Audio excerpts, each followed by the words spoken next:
আজ তোমাদের এক গল্প শোনাই, নিছকই গল্প। শুনে দেখো তো কেমন লাগে তোমাদের। ভালো লাগলে টিকিট কাটা চাই কিন্তু, তাহলে আরও গল্প শুনতে পারবে তোমরা।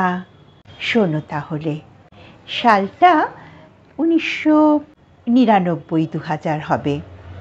একটা বিয়েবাড়ি ছিল পূর্ব মেদিনীপুরের নন্দাইগাজন গ্রামে। হাওড়া থেকে প্রায় 61 কিলোমিটার দূর। বন্ধুর বিয়ে, ফাল্গুন মাস, 3 ঘন্টার রাস্তা। তাই ঠিক করেছিলাম ট্রেনে করেই যাতায়াত করব। সেই মতো বিয়েবাড়ি গিয়ে পৌঁছলাম বিকেল 4টে। 7টা নাগাদ বেরিয়ে পড়ব ভাবলাম, তাহলে 10টা, 10:30টার মধ্যে হাওড়া পৌঁছে যাব, তারপর বাড়ি। কিন্তু বিধিবাম, শুরু হলো কালবৈশাখী। ঝড় বৃষ্টি একেবারে ওলট পালট করে দিল সব। বিয়েবাড়ির প্যান্ডেলও খুব নড়াচড়া করছে। সন্ধ্যে 7টা নাগাদ একটু ঝড়ের দাপট কমল। আমরা বেরোবো আর একটু পরেই। খাওয়া দাওয়া সেরে রেডি হয়ে সবাইকে বলে বসে আছি, অপেক্ষা করছি। আমরা দুজন বিয়েবাড়ির অতিথি, আমি এবং আরেকজন বিয়েবাড়িতে নিমন্ত্রিত। রওনা দিলাম আমরা। ট্রেনে করে ফিরব। আরেকজন যিনি ছিলেন তিনি নামবেন কোলাঘাট আর আমি নামব হাওড়া। স্টেশনে পৌঁছতে 8টা বেজে গেল। খবর পেলাম ট্রেন তখনও আসেনি। টিকিট কেটে অপেক্ষা করছি কখন ট্রেন আসবে। মাইকে শোনা গেল একটি ট্রেন কোলাঘাট পর্যন্ত যাবে, আরণ্যক এক্সপ্রেস। সময় ছিল বিকেল সন্ধ্যে 7টা হবে। সেটা 9টা নাগাদ আসবে। ভাবলাম 2 ঘন্টা মাত্র তফাৎ। অপেক্ষা করতে লাগলাম। ট্রেনটা 9:30 নাগাদ এলো। ভদ্রলোক চলে গেলেন। আমি অপেক্ষা করছি নন্দাইগাজন স্টেশনে। রাত হয়ে যাচ্ছে, ভয়ও বাড়ছে আমার। ধীরে ধীরে প্ল্যাটফর্মও ফাঁকা হয়ে গেল। গুটি কয়েক বসে আছি। ঘড়িতে ঢং ঢং করে 12টা বাজল। আর অপেক্ষা না করে স্টেশন মাস্টারের ঘরের দিকে রওনা দিলাম, জানার জন্য রূপসী বাংলা এক্সপ্রেস এখানে থামবে কিনা। মাইকে তখন বলা হলো, হ্যাঁ, সমস্ত রকম এক্সপ্রেস ট্রেনই এখানে দাঁড়াবে, যেহেতু ট্রেনের গণ্ডগোল। ঠিক আছে, বসে আছি, অপেক্ষা করছি। শুনলাম রূপসী বাংলা 8 ঘন্টার মধ্যে আসবে, অর্থাৎ হাওড়া যাওয়ার গাড়ি 8 ঘন্টার মধ্যে আসছে। পথে ঝড়ে লাইনে গাছ পড়ে যাওয়ায় ট্রেন লেট হচ্ছে, তাই ওদের খেয়ে দেয়। আমার তখন নিজের ওপরেই রাগ হচ্ছে, কেন যে এত দূরে বিয়েবাড়ি আসতে গেলাম। আসলে সম্প্রীতি এত বারবার করে অনুরোধ করেছিল যে কেউ না এলেও আমি এরকম সব একরকম সমস্ত বাধা তুচ্ছ করেই এলাম। অতঃপর রূপসী বাংলা এক্সপ্রেসকে কাণ্ডারি করে আমি ট্রেনে বসে রওনা দিলাম। আমার কামরায় আমি ছাড়া আর 2 জন মাত্র যাত্রী। তারাও একে একে কোন কোন স্টেশনে যেন নেমে গেলেন। আমি বসে রইলাম একা। চারিদিকে ট্রেনের বাইরে নিশ্ছিদ্র অন্ধকার।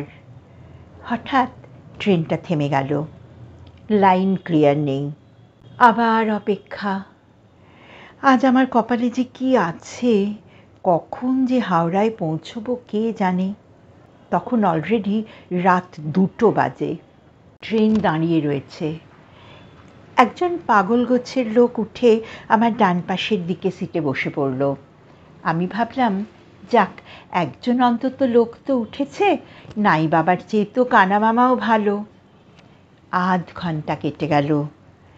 গাড়ি কিছুতেই ছাড়ছে না। পাগল গোছের মানুষটার কাছে জানতে চাইলাম উনি কিছু জানেন কি না। কোনো উত্তর নেই। আবার জানতে চাইলাম, ভাবলাম হয়তো শুনতে পাননি, তাও উত্তর নেই।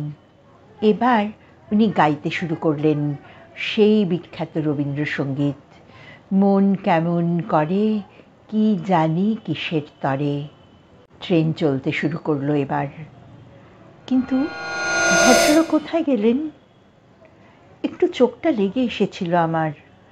বরঞ্চ 10 মিনিট হবে, এর মধ্যে নিশ্চয়ই ট্রেন থামেনি। চলন্ত ট্রেন থেকে নেমে গেলেন নাকি?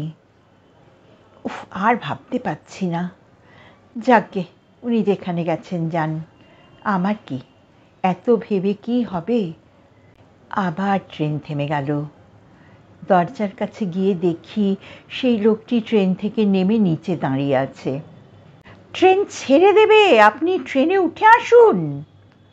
দেখি উল্টো দিক থেকে একটা ট্রেন আসছে। ট্রেনটা ওনার উপর দিয়েই চলে গেল। আমার ট্রেনের দরজার সামনেই পড়ে রয়েছে সেই লোকটির ছিন্ন ভিন্ন দেহ। তাড়াতাড়ি করে সিটে এসে বসলাম। মন থেকে কিছুতেই মেনে নিতে পারছিলাম না একটা মানুষের এমন পরিণতি। কেউ কোথাও নেই, চারিদিক অন্ধকার। কোন বাড়ির মানুষ ইনি কে জানে, কেউ জানতেও পারবে না। আবার ট্রেনটা ছাড়ল। ভাবলাম, যাক, এবার হয়তো একেবারে হাওড়া পৌঁছাবো।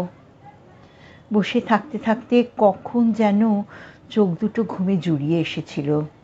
ঘুম ভাঙতে দেখি ট্রেন আবার দাঁড়িয়ে পড়েছে। এবার আর পারছি না। ভাবলাম পরের কামরায় চলে যাব। আমি একা একা ভীষণ ভয় করছে। ট্রেন থেকে নেমে পড়লাম।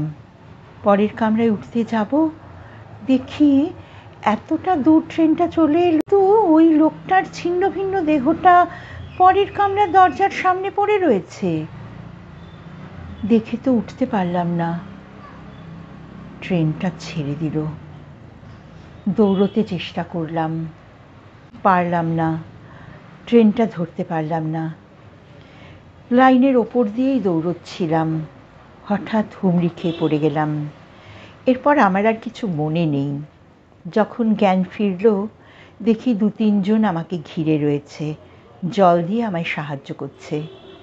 তারা জানতে চাইল আমি এভাবে লাইনে চলে এলাম কি করে। বললাম তাদের আগের রাতের সব কথা। জানতে পারলাম ফাল্গুন চৈত্র মাসে মাঝে মাঝে রাতের ট্রেনে সুগায়ক ওই পাগলা মানুষটির দেখা মেলে। আর যাঁরা দেখতে পান তাঁরা তার পরিণতিটাও বুঝতে পারেন।